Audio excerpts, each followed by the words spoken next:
Khuddhaka, daughter of a clansman of Savatya, foremost of the Theris who were eminent in strenuous will. She, too, was born at the time when Patacara was Buddha, at Hansavati, in a clansman's family. One day she sat listening to the master, and hearing him place a bhikkhuni at the top of those distinguished for capacity of effort, she vowed that this rank should one day be hers. And after many happy rebirths, she came to being, when this Buddha lived, in a clansman's family at Savatya. She became, when married, the mother of 10 sons and daughters, and was known as the many offspringed. When her husband renounced the world, she set her sons and daughters over the household, handing over all her fortune to her sons, and keeping nothing for herself. Her sons and daughters-in-law had not long supported her before they ceased to show her respect. And saying, "What have I to do with living in a house where no regard is shown to me?" she entered the order of bhikkhunis. Then she thought, "I have renounced the world in my old age. I must work strenuously." So, while she waited on the bhikkhunis, she resolved also to give herself to ascetic Dhamma all night. And she followed ascetic Dhamma thus. Firm and unmoving, as one might cling doggedly to a pillar on the veranda, or to a tree in the dark, for fear of hitting one's head against obstacles, never letting go. Upon that her strenuous energy became known, and the master, seeing her knowledge maturing, sent forth his radiant ethereal form there, and appearing as if seated before her said thus: "The person who, living for 100 years, sees never that which is the best of all, the Dhamma, had better live no longer than one day. So one sees within that day, that which is best of all, the Dhamma." And when he had thus spoken, she attained arahantship. Now, the Bhagwa, in assigning rank of merit to the bhikkhunis, placed her first for capacity of effort. One day, pondering on this, she blissfully said thus: 10 sons and daughters did I bear within this heap of visible decay.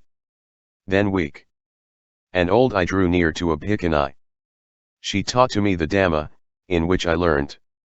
The factors, organs, bases of this self are all impermanent compound. Hearing her words, and shaving off my hair, I renounced the world. Then as I grappled with the threefold training, Shil, Samadhi, Punna, clear shone for me the eye celestial. I know the how and when I came to birth. Down the long past, and where it was I lived. I understand the cause and effect, and my mind, in utmost composure concentrated.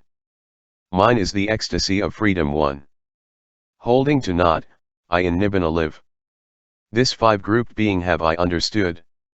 Cut from its root, all onward growth is stayed. I too am stayed, victor on basis sure. Immovable. Rebirth comes never more. Therigatha. Adapted from the archaic translation by Mrs. Rhys Davids. Bada Kundalaksa, the ex-Jain, daughter of a millionare of Rajagaha, wife of a Brahmin chief, foremost of the Theris who had swift intuition. She, too, was reborn, when Patacara was Buddha, at Hansavati, in a clansman's family.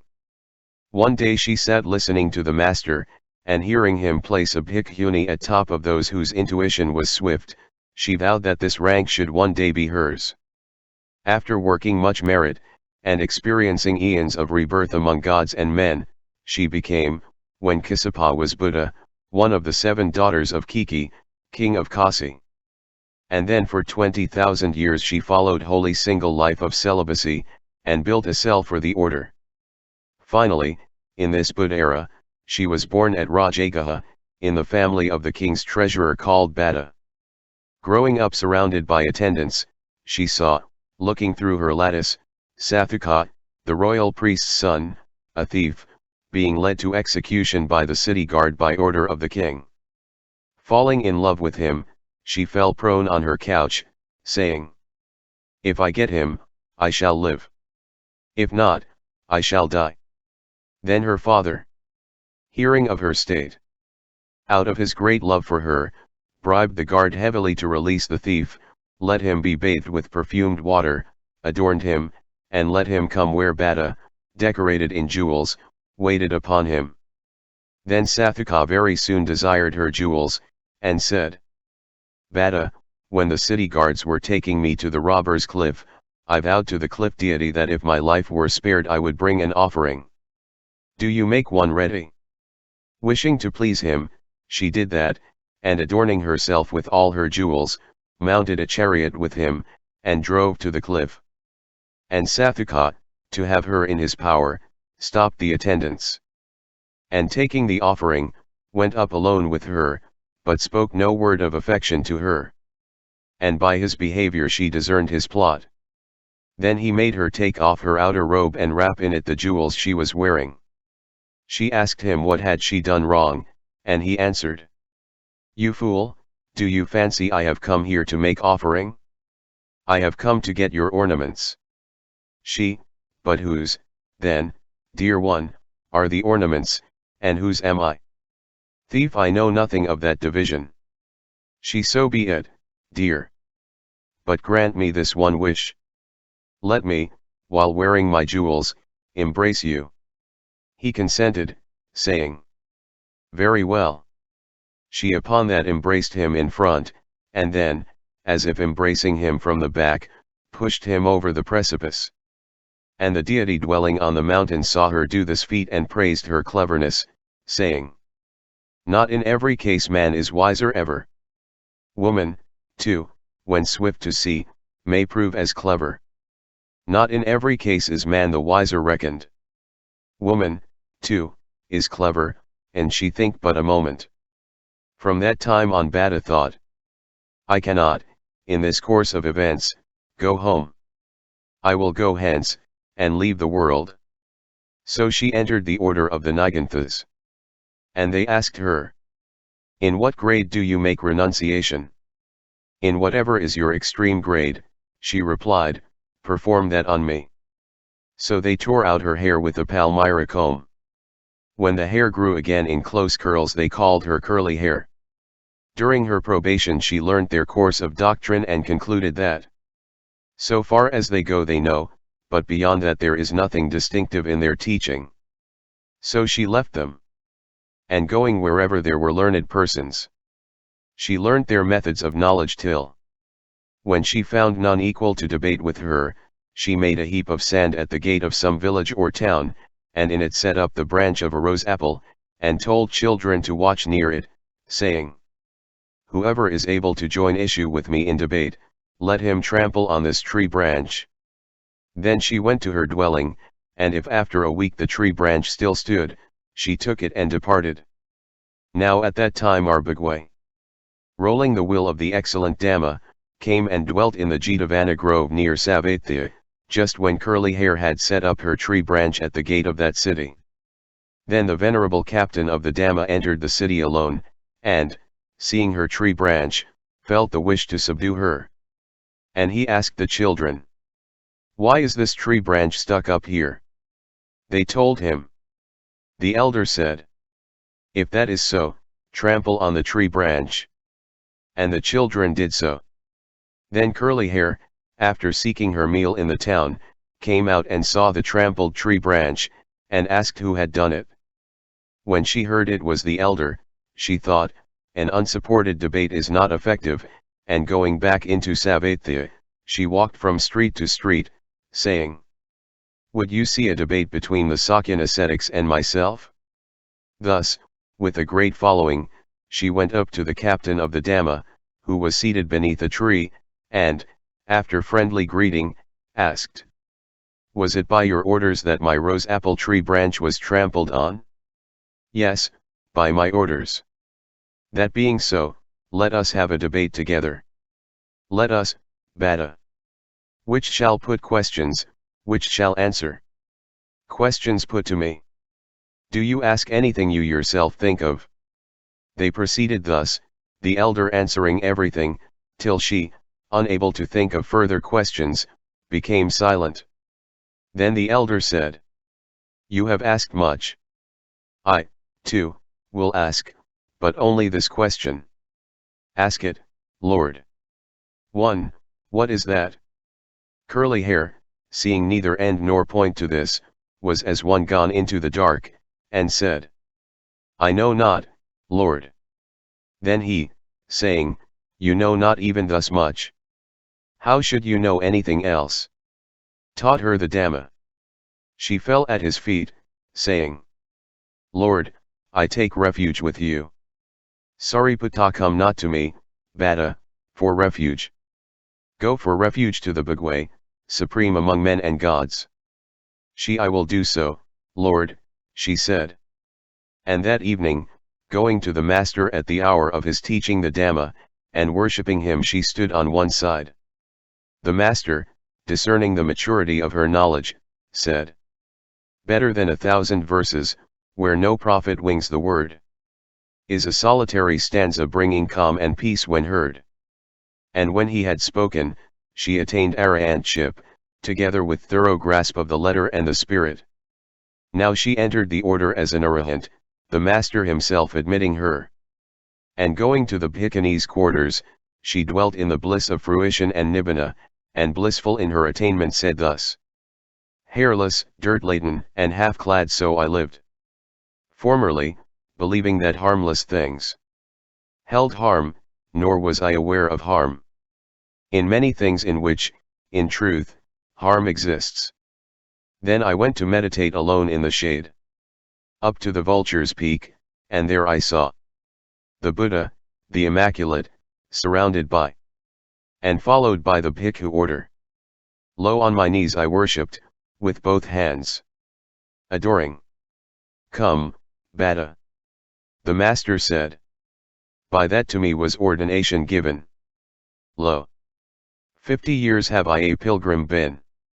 In Anga, Magadha, and in Vaji. In Kasi and the land of Kosala. Not owing, living on the people's alms. And great the merit by that layman gained. Sagacious man, who gave Bhatta a robe. Bhatta who is now fully free from all inner bonds. Therigatha. Adapted from the archaic translation by Mrs. Rhys Davids. Patacara, daughter of a millionare of Savathiya, wife of her father's servant, foremost of the Theris who were proficient in the Vinaya, an eminent teacher and leader. She, too, was reborn, when Patacara was Buddha, at Hansavati, in a clansman's family. One day she sat listening to the master, and hearing him place a bhikkhuni at top of those who were learned in the rules of the order, she vowed that this rank should one day be hers. After doing good all her life, and being reborn in heaven and on earth, she gained rebirth, in the time when Kassapa was Buddha, as one of the 7 sisters, daughters of Kiki, king of Kasi. And 4 years she lived a holy life of celibacy, and built a cell for the order. While no Buddha lived on earth she dwelt in glory among the gods, and finally, in this Buddha era, was reborn in the millionaire's house at Savathiya. Grown up, she formed an intimacy with one of the serving men of her house. When the parents fixed a day on which to give her hand to a youth of her own rank, she took a handful of baggage, and with her lover left the town by its main gate and dwelt in a forest hamlet. When the time for the birth of child was near, she said, Here there's none to take care of me. Let us go home, husband. And he procrastinated, saying, We'll go today. We'll go tomorrow till she said, The foolish fellow will never take me there. And setting her affairs in order while he was out, she told her neighbors to say she had gone home, and set forth alone. When he came back and was told this, he exclaimed, Through my doing a lady of high rank is without protection, and hurrying after her, overtook her. Midway the pains of birth came upon her, and after she was recovered, they turned back again to the hamlet. At the advent of a second child things happened just as before, with this difference. When midway the winds born of karma blew upon her, a great storm broke over them, and she said, Husband, find me a place out of the rain. While he was cutting grass and sticks in the jungle, he cut a stake from a tree standing in an ant hill. And a snake came from the ant hill and bit him, so that he fell there and died. She, in great misery, and looking for his coming, while the two babies cried at the wind and the rain, placed them in her bosom, and, prone over them on the ground, spent the night thus. At dawn, bearing one babe at her breast, and saying to the other, "Come, dear, father has left you," she went and found him seated, dead, near the ant heap. "Oh!" she cried, "through me my husband is dead," and wept and lamented all the night. Now, from the rain, the river that lay across her path was swollen knee-deep, and she, being distraught and weak, could not cross the water with both babies. So she left the elder on the here side, and crossed over with the other. Then she spread out a branch she had broken off, and laid the baby on her rolled headcloth. But while she was leaving the little creature, and turned round again and again to see him as she went down to the river. Now, when she was halfway over, a hawk in the air took the babe for a piece of flesh, and though the mother, seeing him, clapped her hands, shouting, "Su! Su!" the hawk minded her not, because she was far from him, and caught the child up into the air. Then the elder son, thinking the mother was shouting because of him, got flustered, and fell into the river. So she lost both, and came weeping to Savatha. And, meeting a man, she asked him, "Where do you dwell?" And he said, "At Savatha, lady. There is at Savatha such and such a family in such and such a street. Know you them, friend?" He, "I know them, lady. But ask not of them. Ask somewhat else." She, "I am not concerned with anything else. It is about them I ask, friend." He, "Lady, can you not take on yourself to tell? You saw how the god reigned all last night?" She, "I saw that, friend. On me he reigned all night long." "Why, I will tell you presently. But first, do you tell me of how it goes with that millionaire's family." He, "Lady, last night the house broke down and fell upon them, and now they all are burning, the millionaire, his wife, and his son on one pyre. Lady, the smoke of it can be seen. Because of that grief, she became mad, so that she was not aware even of her clothing slipping off. Wailing in her woe. My children both are gone. And in the bush, dead lies my husband. On one funeral pyre my mother, father, and my brother burn." She wandered around from that day forth in circles, and because her skirt cloth fell from her she was given the name Cloak-walker. And people, seeing her, said, "Go, little mad woman." And some threw refuse at her head, some sprinkled dust, some pelted her with clods. The master, seated in the Jetavana Grove, in the midst of a great company, teaching the Dhamma, saw her wandering thus round and round, and contemplated the maturity of in her. When she came towards the Vihara he also walked that way. The crowd, seeing her, said, "Please do not let that little lunatic to come here." The Bhagwa said, "Do not stop her," and standing near as she came round again, he said to her, "Sister, recover you presence of mind." She, by the sheer power of the Buddha, regaining presence of mind, discerned her undressed plight, and shame and conscience arising, she fell crouching to earth. A man threw her his outer robe, and she put it round her, and drawing near to the master worshipped at his feet, saying, "Lord, help me. One of my children a hawk has taken, one is taken away by water. In the jungle my husband lies dead. My parents and my brother, killed by the collapsed house, burn on one pyre." So she told him why she grieved. The master made her see, thus. "Patacara, think not you are come to one able to become a help to you. Just as now you are shedding tears because of the death of children and the rest. So has you, in the unending round of life, been shedding tears, because of the death of children and the rest, more abundant than the waters of the four oceans. Less are the waters of the oceans four than all the waste of waters shed in tears. By heart of man who mourns touched by suffering. Why waste your life thinking about bitter sorrow? Thus, through the Master's words touching the way where no salvation lies, the grief in her became lighter to bear. Knowing this, he went on. O Patacara, to one passing to another world, no child nor other relative is able to be a shelter or a hiding place or a refuge. Not here, even, can they be such. Therefore, let whosoever is wise purify his own conduct, and accomplish the path leading even to Nibbana. Thus he taught her, and said, sons are no shelter, nor father, nor any relatives. Overtaken by death, for you blood bond is no refuge. Discerning this truth, the wise man, well ordered by virtue, swiftly makes clear the road leading on to Nibbana. When he had finished speaking, she was established in the fruit of a stream winner, and asked for ordination. The Master led her to the Bhikkhunis, and let her be admitted. She, exercising herself to reach the higher attainments in insight meditation, took water one day in a bowl, and washing her feet, poured away some of the water, which trickled but a little way and disappeared. She poured more, and it went farther. And the third time the water went yet farther before it disappeared. Taking this as her basis of thought, she pondered. Even so do mortals die, either in childhood, or in middle age, or when old.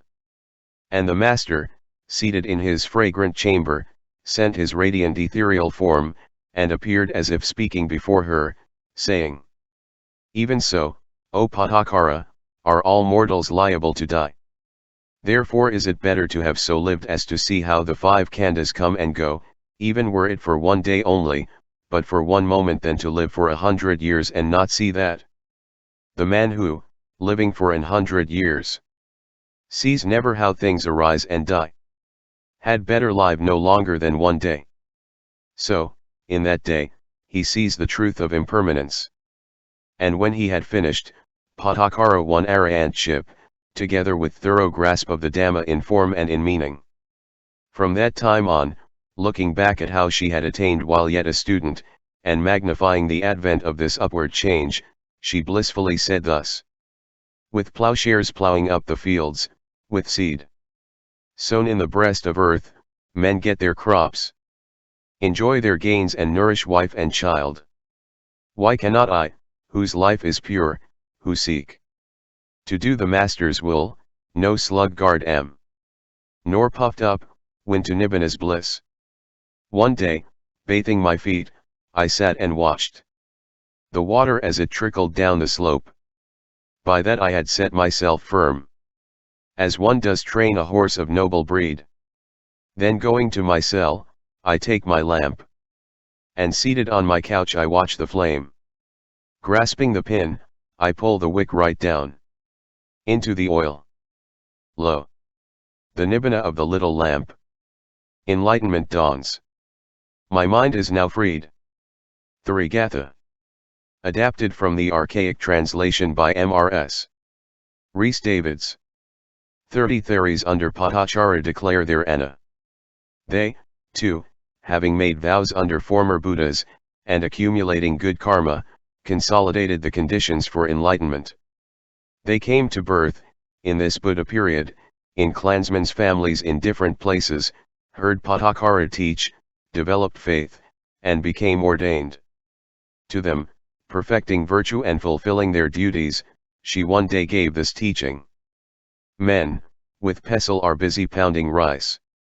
Men in their prime gather and store up wealth, to nourish wife and children dear. But see that you dwell in the Buddha's discipline, which brings no remorse.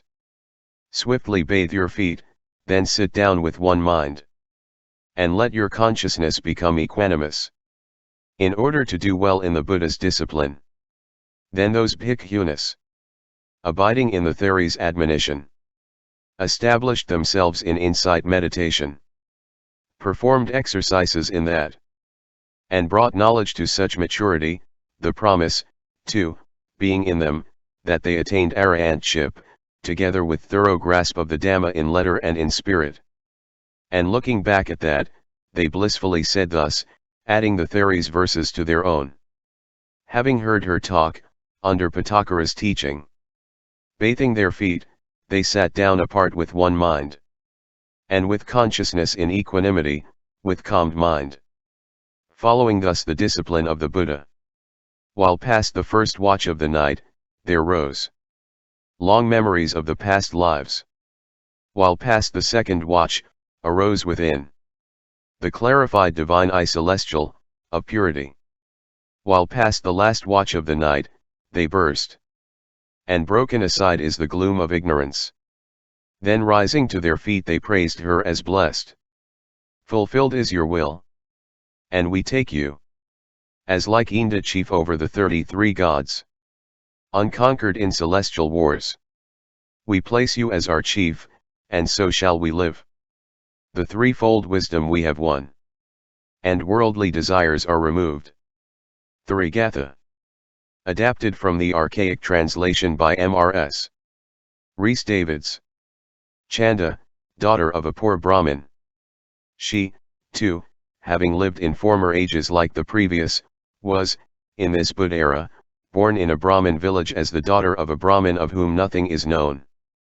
From her childhood, her family lost its possessions, and she grew up in wretched circumstances.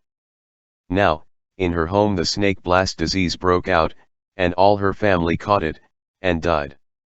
She, being unable to support herself otherwise, went from house to house with a potsherd, maintaining herself by alms.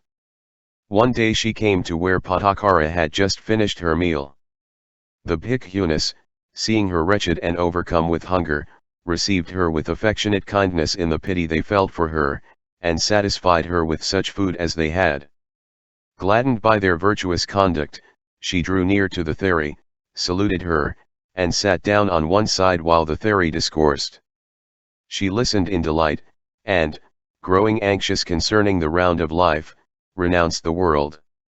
Abiding in the Theri's admonition, she was established in insight meditation, devoted to practice. Then, because of her resolve and of the maturity of her knowledge, she not long after won arahantship, with thorough grasp of the Dhamma in the form and the meaning. And, looking back at her attainment, she blissfully said thus: Fallen on evil days was I before. No husband had I, nor no child, no friends or relative, from where could I food or dress find? As beggars go, I took my bowl and staff, and tried to obtain alms for me, begging from house to house. Sunburned, frost-bitten, 7 weary years. Then came I where a woman ascetic shared with me food and drink and welcomed me, and said, Come forth into our homeless ascetic life. In gracious pity did she let me come, the Patacara, and heard me take the vows. And from then on words of wisdom and of power she spoke, and set before my face the way of going to the highest achievement. I heard her teaching and followed her discipline. Wise and clear is Our Lady's teaching. The threefold wisdom have I gotten now, free from deadly desires.